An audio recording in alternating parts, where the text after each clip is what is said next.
kita laksanakan.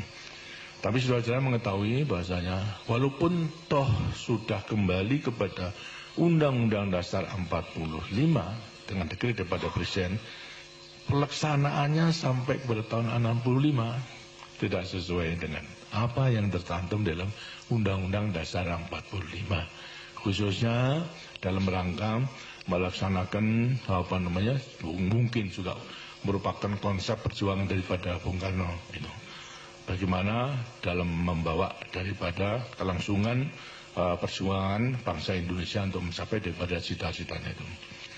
Dilihat daripada segi ideologi memang kita bisa mengerti kenapa tidak segera diterapkan sebagaimana yang tercantum di dalam Undang-Undang Dasar 45, baik mengenai lembaga-lembaga tinggi negaranya maupun juga kekuasaan daripada Presiden, mandataris dan lain sebagainya itu. Karena apa? Sebenarnya Bung Karno juga itu selalu mengatakan kepada kita, dilihat daripada segi ideologi, landasan perjuangan ideologi Bung Karno sebetulnya Marxis gitu. Marxisme itulah landasan, tapi yang diterapkan di Indonesia. Itu Marxisme yang diterapkan di Indonesia. Selain daripada Marxisme yang diterapkan di Eropa Timur, di Moskow, di Rusia dan sebagainya. Perbedaannya apa? Kalau Marxisme, Leninisme sampai pada komunisme diterapkan di sana adalah merupakan perjuangan kelas.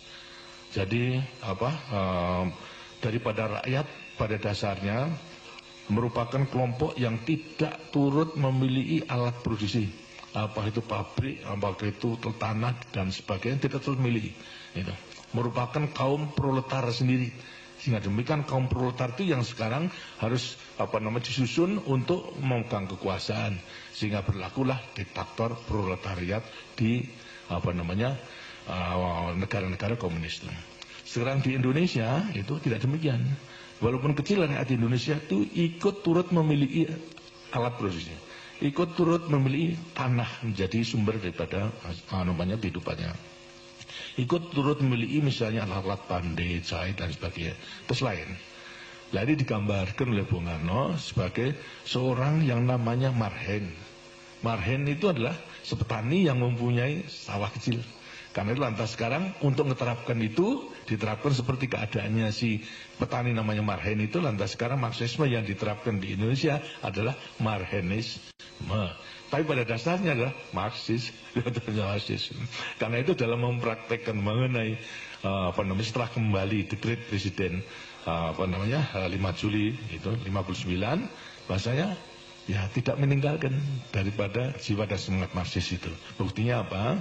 Buktinya adalah lantas kemudian mengembangkan daripada perjuangan beliau mengenai mempersatukan semua kekuatan dan ideologi. Diajak semua kekuatan dan mempunyai ideologi itu dalam pesta satu meja itu, yang kemudian lantas bersama-sama untuk mencapai cita-citanya itu. Nah, dalam rangka inilah kemudian lantas timbul Nasakom itu, nasionalis, komunis dan agama itu. Nah, ini yang kemudian menjadi pusat daripada kuat pemikiran Bung Karno. Dan ini sudah saya saya ketahui sejak tahun 58. Pada waktu saya menjadi Panglima Divisi Diponegoro.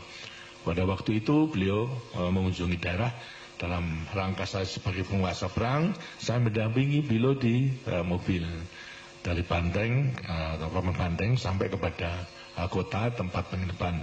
Banyak saya laporkan soal keamanan. Kemudian saya tanya kepada beliau, Pak, karena setelah pemilihanmu pada waktu itu untuk Dewan Kesultanan, ya Pak, ini mengenai PKI di Jawa Tengah itu menang, apakah tidak membahayakan Pancasila? Saya naikkan itu. Karena ideologi Pancasila sama ideologi daripada komunis dengan sini akan mendirikan negara komunis juga. Dan ternyata sekarang sudah menang, apa tidak membahayakan daripada Pancasila? Beliau menjawab bahasanya bahwa karena kenyataan PKI itu mendapat dukungan daripada merupakan kekuatan yang harus kita perhatikan, kita perhitungkan. Karena itu harus kita berjuang untuk menjadikan PKI itu adalah PKI Pancasila. Nah, saya nanya, apa mungkin Pak? Nah, beliau mengatakan ini perjuangan ini bahwa serahkan kepada saya. Kamu udah usah turut-turut gitu. Nah, ya sudah. Di situ saya sudah melihat bahwasanya beliau tidak akan menghilangkan daripada PKI, akan menggunakan. Kemudian apalagi juga setelah kemudian lantas konsep Nasakom tersebut tidak hanya ke dalam negeri, tapi juga sudah dijual luar negeri lewati pidato beliau di persiapan bangsa-bangsa itu.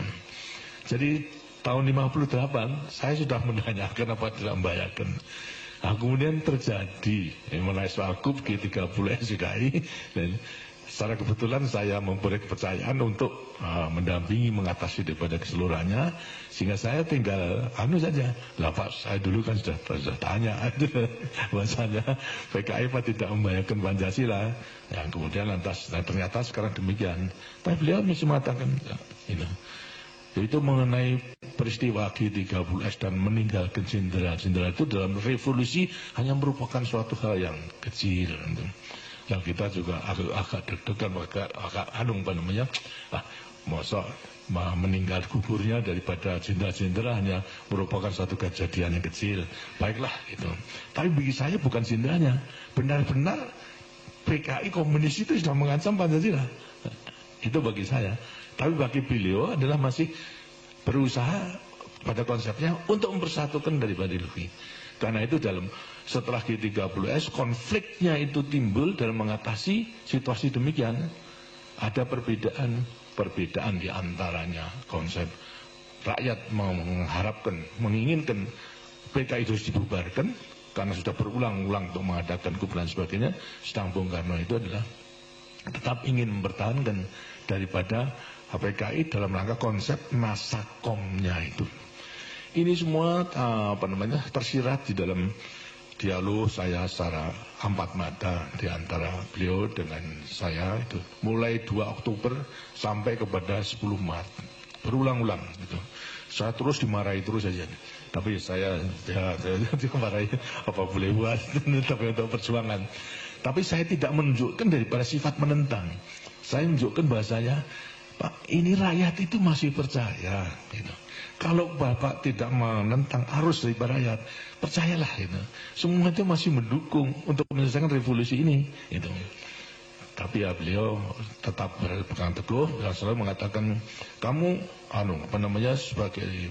sebagai presiden, saya panglima tertinggi gitu. Harus tunduk pada saya, bubarkan itu kami sama KAPI. Saya katakan, Pak, ya kasihan. Wong ini yang mendukung pada perjuangan baru kok bubarkan. PKI itu yang harus bubarkan. Lah marah lagi itu pada beliau. Jadi terus menerus begitu, dan akhirnya pada waktu menyadarkan pada saya lagi, kamu harus tahu bahwa saya ini tidak lagi menjadi pemimpin Indonesia. Saya ini sudah menjadi pemimpin dunia. Saya sudah terlanjur menjual konsep Naskom itu kepada dunia. Sekarang saya harus bubar PKI. Berarti kan menyabut daripada konsep saya. Di mana muka saya terhadap dunia itu? Ini menjadi alasan. Ya, kalau saya jawab, kalau begitu gampang Pak. Bagaimana? Yang penting sesuai dengan apa yang selalu diajarkan Bapak kan. Yang penting kan kepentingan rakyat kita, kepentingan nasional dulu. Baru dengan kepentingan nasional dan kekuatan nasional kita bisa melangkah keluar. Kalau kita tidak mempunyai kekuatan di dalam, ya apa yang harus kita lakukan keluar? Karena kalau caranya demikian, itu gampang. Gitu. Jadikan saya bumper, saya bilang. Gimana? Saya akan bubarkan PKI. Tapi nanti kalau sudah dengan demikian, lantas dunia itu melihat bahasanya yang membubarkan PKI mana Pak? Tapi saya. Gitu. Tapi setelah itu kemudian banjir, saya minta supaya digongi untuk keperluan ke dalam, itu supaya ke dalam rakyat benar-benar daripada pembubaran PKI, walaupun saya membubarkan, toh Bapak menyetujui sehingga rakyat bisa mendukungnya. Gitu. Tanya kan ya tidak bisa, tidak bisa ya susah kalau begitu. Kaman, akhirnya tanya, sudah berulang-ulang itu, terus tanggal 20 Oktober sampai kepada 10 Maret, sebelumnya 11 Maret itu. Akhirnya, entah beberapa hari sebelumnya, 1 Maret itu, perubahan Maret ini. Saya masih belum sakit pada waktu itu, panggil gitu. Berdua, Lantas beliau dalam keadaan santai, pakai celana kolor sama kaos saja. Saya mel, itu ada apa? Lantas saya minum dan sebagainya. Akhirnya menanyakan saya sambil jawab, Har, jane aku ya kok kapak dosa saja. Jadi saya jiwa madek pada waktu itu, Pak. Itu sangat longso gitu melihat itu. Lantas saya mengatakan pada beliau, Pak, jadi Bapak belum ngerti. Begini, kan Bapak sudah tahu kalau saya itu anaknya petani, anaknya orang kecil, gitu. Tapi walaupun orang kecil, ayah saya, orang tua saya itu punya kudangan terhadap anaknya. Itu. Apa itu? Begini, pesan kepada saya, Har, kalau kau kelak menjadi orang, bisa mikul dur mendem jeruk pada orang tua, itu kudangan daripada ayah saya. Ya saya saya taati. Nah sekarang ini saya sebetulnya memandang Bapak itu tidak hanya sebagai presiden militeris, tidak hanya sebagai panglima tertinggi, juga tidak sebagai hanya pemimpin besar revolusi, itu presiden seumur hidup, tapi juga saya pandang sebagai ayah saya sendiri. Lah saya ini maksud saya mikul dur mendem jeruk pada Bapak, tapi yang mau dipikul dur mendem jeruk tidak mau. Saya kata tenan ini. Lah kalau tidak tenang saya dimarahi, sudah tidak mau datang mari ya. Bolak-balik dimarahi saja. Jadi dengan mulian, di sini ada perbedaan antara syarat. Sarannya mengatasi keadaan. Saya mengatakan menampung arus daripada bubar PKI, beliau masih belum. Tapi tidak mungkin daripada beliau untuk melaksanakan karena perhitungan ke dalam dan politik ke luar tadi. Nah saya bisa mengerti karena itu saya katakan jadikan saya bembel gitu.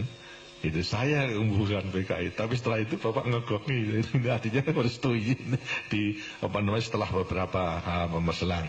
Itu kesimpulannya, dan kemudian masih ragu-ragu nanya.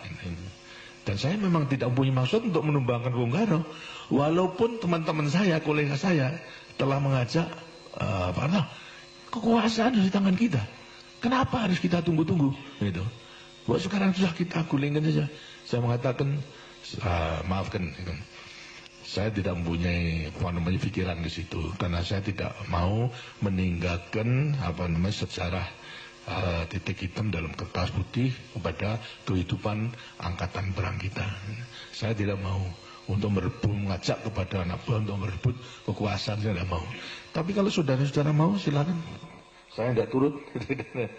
Akhirnya tidak ada yang mau. Jadi tidak ada yang tidak mau. Sekarang kita harus menyelesaikan semua itu secara konstitusional. Yang memang lama, tapi inilah jalan yang harus kita tempuh. Akhirnya semua setuju, hanya yang mengatakan yang kritik pada saya terlalu falsafah Jogja, yaitu seperti Andong, alam-alam asal pelakon gitu loh. Ya apa boleh buat aja kan. Tapi yang mereka tidak mengerti, yang penting itu kan kelakonnya itu. Jadi kelakonnya dengan berhasil, bukan alon-alonnya, kelakonnya itu dan berhasil. Ya karena mereka salah menafsirkan. Sehingga kemudian terjadi pada 11 Maret sidang kabinet. Di situ ada pemberitaan mengenai soal istana sudah dikepung oleh pasukan yang tidak dikenal. 10 Maret, 11.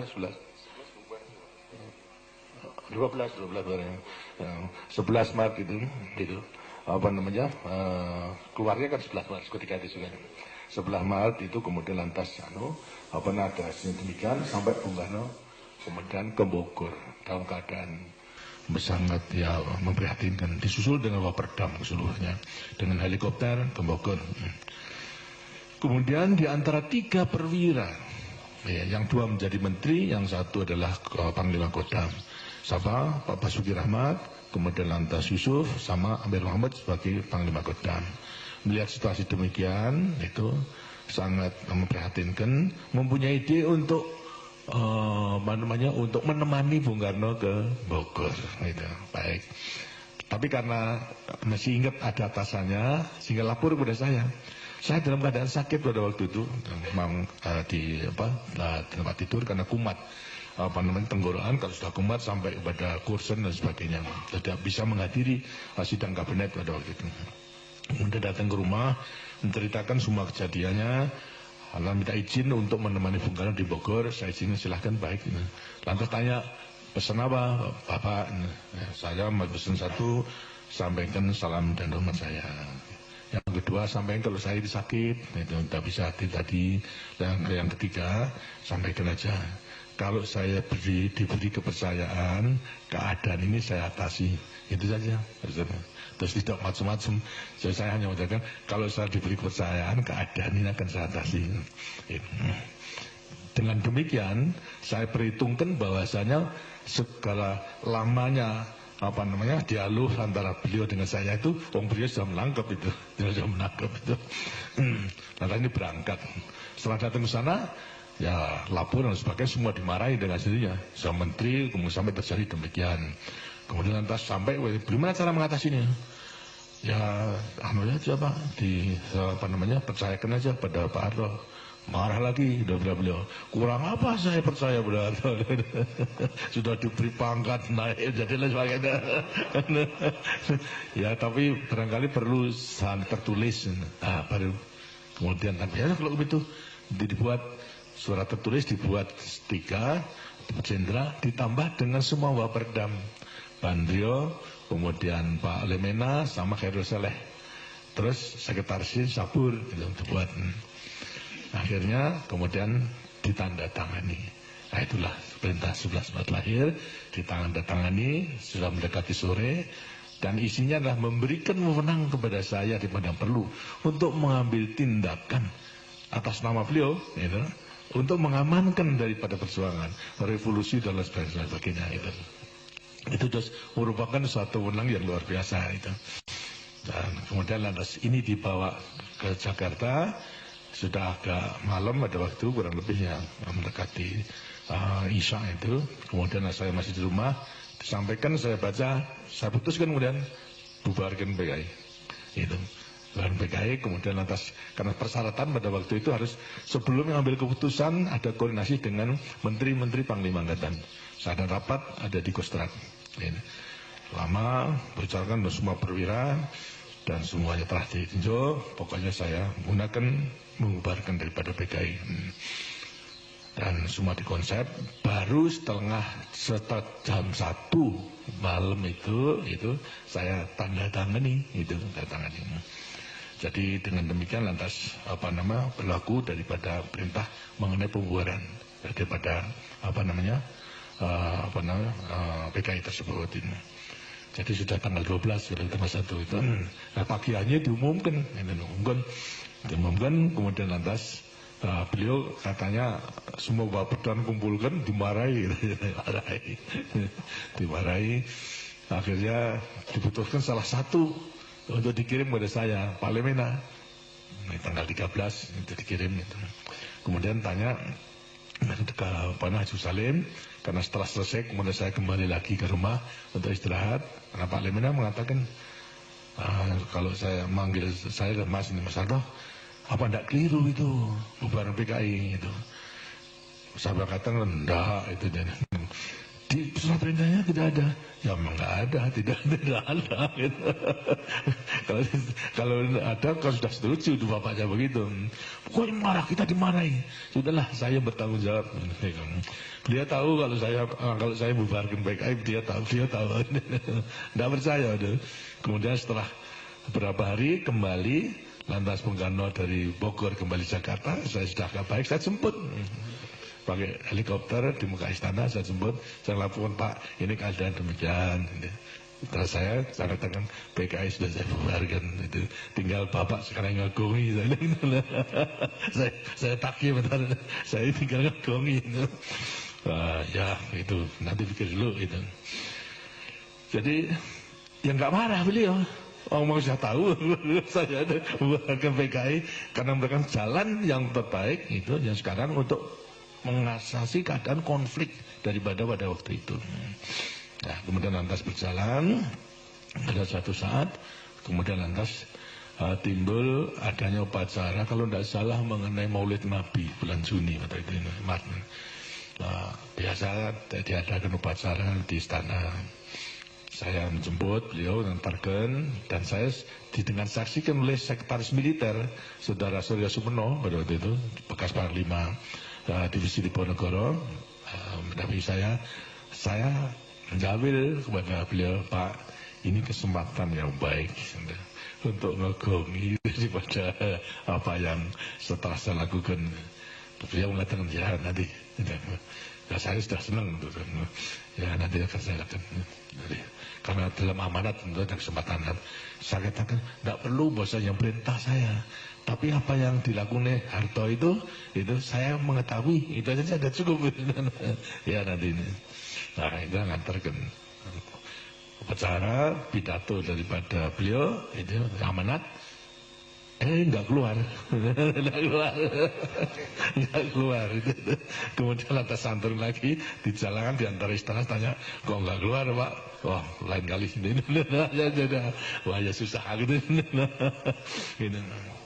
Nah, kemudian lantas terjadi daripada satu permintaan daripada MPRS mengenai penjelasan dari Presiden mengenai terjadinya G13 PK itu. Ini diminta dikasihkan. Bagaimana atau penjelasannya itu? Tapi yang keluar bukan penjelasan, tapi pidato Nawaksara, ya, sebagai Nawaksara yang mengatakan, yang membela daripada konsepnya. Ya, kemudian nimbul sekarang sudah merupakan konfrontatif antara presiden dengan legislatif. Lah saya sudah tidak bisa buat apa-apa. Nah, itu sampai kepada masih pada waktu itu belum jelas, tapi tidak diterima minta dilengkapi. Gitu. Ya. Masih dilengkapi juga sama saja. Sehingga akhirnya karena tidak diterima, konsekuensinya apa? Ya mandatnya dicabut. Gitu. Nah, kemudian setelah dicabut, bingung siapa ini yang harus melanjutkan daripada ini. Ya mengatakan, ya Pak Harto, enggak, saya tidak mimpi menjadi presiden, tidak mempersiapkan diri menjadi presiden, tidak mempunyai pengetahuan untuk jadi presiden, karena silakan untuk memilih orang lain. Semuanya lantas tidak ada persoalan antara 9 partai tersebut, sehingga akhirnya kembali kepada apa landasan ini. Landasan dalam keadaan darurat demikian, MPS tidak bisa memilih. Akibatnya akhirnya nanti diputuskan, dah kalau itu percayakan kepada pengemban TAP MPRS nomor 9. Karena apa? Super Semar ini telah dikukuhkan oleh MPRS sebagai TAP nomor 9. Terus mempunyai kekuatan konstitusional. Ya. Pengemban Super Semar yang telah ditetapkan menjadi TAP nomor 9 sekarang melaksanakan kefakiman tersebut, diangkat sebagai presiden. Saya katakan, ya, karena saya tidak sanggup, dan itu bang sebetulnya pengemban TAP MPRS yang ditugaskan, saya minta supaya diangkat menjadi penjabat saja. Gitu. Jadi penjabat itu ada sejarahnya, gitu. Karena saya tidak menyanggupkan diri untuk menjadi presiden. Gitu.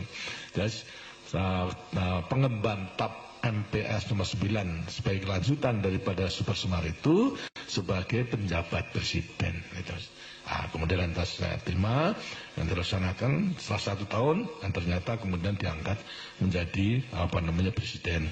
Walaupun juga MPRS pada waktu itu tahun 68, terus tahun 67-68 tidak bisa melengkapi dengan satu GPN, tidak bisa. Lantas wakil presiden juga belum diangkat, hanya presiden saja. Ditugaskan oleh MPRS untuk melaksanakan pembangunan 5 tahun. Inilah sebabnya daripada kenapa sampai MPRS tidak bisa menentukan garis besar negara. Karena pengalaman tidak ada. Mulai dulu itu selalu mengenai haluan negara ditentukan pidato tahunan tiap 17 Agustus daripada presiden itu dijadikan haluan negara. Nah itu kan bertentangan dengan Undang-Undang Dasar 45 toh. Tapi sejarahnya pun demikian, sehingga dihadapkan daripada satu keadaan yang nggak bisa menyusun, hingga dipercayakan kepada Presiden Mandataris untuk melaksanakan pembangunan 5 tahun dan seterusnya. Ini sebagai suatu gambaran yang saya alami agar supaya saya mengetahui bahwa sejak semula itu kita menjaga jangan sampai ABRI itu melakukan satu tindakan-tindakan yang akibatnya seperti kejadian di Afrika, di Amerika Latin itu mengadakan perebutan kekuasaan sehingga sudah terjadi lagi timbul daripada perubahan kekuasaan, sehingga akhirnya hanya terus begitu saja. Kita bersyukur alhamdulillah bahwasanya kita bisa mencegah pada waktu itu, sehingga memang kita harus lantas sekarang melaksanakan semuanya itu sesuai dengan konstitusi. Karena itu tekad daripada Orde Baru dalam sekarang ini adalah melaksanakan kemurnian daripada Pancasila dan Undang-Undang Dasar 45. Sejak daripada lahir Orde Baru. Karena yang dulu itu seperti saya katakan, itu kenapa sejak proklamasi kemudian lantas Undang-Undang Dasar 45 tidak dilaksanakan. Kita bisa mengerti karena memang situasi kondisi dalam negeri dan dunia pada waktu itu mungkin kalau kita segera melaksanakan akan dicap sebagai negara cetakan daripada Jepang, negara diktator dan sebagainya. Itu bisa mengerti. Tapi justru setelah kembali kepada dekret, kok masih begitu? Sampai Nasakom ditegakkan sehingga akibatnya memberi kesempatan kepada PKI untuk menyusun kekuatan dan akhirnya merebut daripada kekuasaan yang kemudian bisa kita tumbangkan itu. Ini tidak hanya agar supaya merupakan warisan sejarah yang tetap kita pegang teguh dan selalu akan menjiwai daripada tentara nasional Indonesia. Saudara sekalian, pegangan kita tetap di sini bersumpah prajurit dalam Sabta Marga. Jadi sumpah prajurit Sabta Marga dalam arti juga berpegang teguh kepada Pancasila dan Undang-Undang Dasar 45. Jelas Pancasila dan Undang-Undang Dasar 45 yang lahir satu hari sesudah proklamasi. Itu. Ini yang berpegang teguh. Kemudian barangkali juga saudara perlu mengetahui dalam implementasinya berpegang teguh kepada Sabta Marga itu. Dalam menghadapi peristiwa G13 PKI.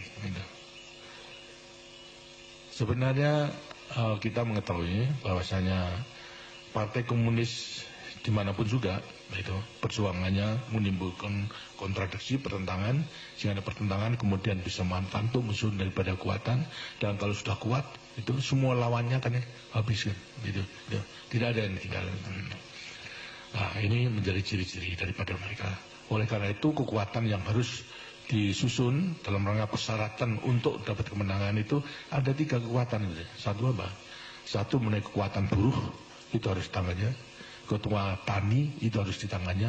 Dan ketiga adalah angkatan bersenjata harus di tangannya. PKI telah bisa menghimpun yaitu Soksi sama BTI. Tapi mengenai angkatan yang belum. Karena itu mereka mempunyai ide dalam rangka konfrontasi dengan Malaysia membentuk angkatan kelima. Itu mempersenjatai daripada buruh sama petani. Karena yang memang tidak bisa, belum dimiliki. Sedangkan daripada angkatan sebagai banyak yang berjuang dengan hasilnya tidak akan mudah begitu saja. Karena itu ini tidak tercapai sehingga satu-satunya jalan itu sebetulnya karena apa? Terdesak oleh perhitungan waktu. Terdesak oleh perhitungan waktu pada waktu itu apa sebabnya? Terus mereka masih selalu menyandarkan kepada karisma Bung Karno. Desakan amlinan terus kepada Bung Karno itu. Dan pada waktu itu ada berita kalau Bung Karno dalam keadaan sakit. Diramalkan oleh dokter daripada RT, didatangkan kemungkinan ada 2, lumpuh atau meninggal. Nah, beliau daripada PKI mengatakan kalau ini terjadi sebelum dia kuasa akan hancur. Maka itulah ini sebelumnya terjadi diforsir. Hanya angkatan saja belum, maka mengadakan infiltrasi terhadap angkatan darat yang punya kekuatan yang besar. Dan infiltrasi bukan baru. Perwira-perwira yang dikerahkan itu sudah merupakan perwira yang dibina sejak tahun 45. Seperti Untung. Itu karena dari Solo. Saya mengetahui bahwa Untung itu batalionnya, Batalon 44, Batalon Tigdo, yang juga saya komandansinya pada waktu itu telah diadakan indoktrinasi politik sejak tahun 45 oleh tokoh PKI yang namanya Alimin. Tokoh tertua setelah Tan Malaka itu adalah Alimin. Kemudian baru Muso. Ini terus menerus. Sehingga setelah tahun 45 semua komandan regu ke atas itu politiknya, ideologinya adalah komunis. Tapi dalam rangka memperbaiki, kita latih dan sebagainya, itu apalagi pada waktu saya di Solo semua saya latih supaya dipisahkan di antara ideologi sama keprajuritan, dan itu berhasil. Tapi nyata terus dibina sehingga pada akhir membutuhkan, terdesak oleh keadaan, perwira-perwira inilah yang digunakan. Secara kebetulan semua sudah di Jakarta, gitu. Dan memegang kunci-kunci yang penting karena memang rupa-rupanya ada persiapan ke arah situ. Jadi pada waktu pengumuman pertama bahwa Untung melakukan kegiatan itu untuk menghadapi gerakan Dewan Jenderal yang mengadakan coup terhadap Bung Karno, itu saya bisa baca itu Untung itu dulu PKI, gitu. Tapi dia mengatakan seolah gerakan daripada menghadapi Dewan Jenderal. Dengan Dewan Jenderal sebenarnya tidak ada. Yang ada itu Wanjakti, Dewan Jabatan dan Kepangkatan Tinggi, di mana saya duduk. Ya tidak pernah membicarakan mengenai soal politik, tapi mengenai soal jabatan sama kepangkatan aja. Dan itu sudah mengadakan menyalahgunakan itu. Kemudian lantas terjadi itu pada waktu itu adalah, kalau dilihat dari segi kekuatan, saudara-saudara mengetahui bahwasanya susunan Kostrad dulu itu hanya kerangkanya saja. Komando Kostrad, komando tempurnya brigade. Batalon-batalonnya itu masih di kodam-kodam. Kalau diperlukan saja kemudian tes. Tapi kalau tidak diperlukan, saya sudah mempunyai kewajiban untuk melatih mereka itu menjadi satuan tempur yang baik. Jadi saya telah ada hubungan dan mereka melatih.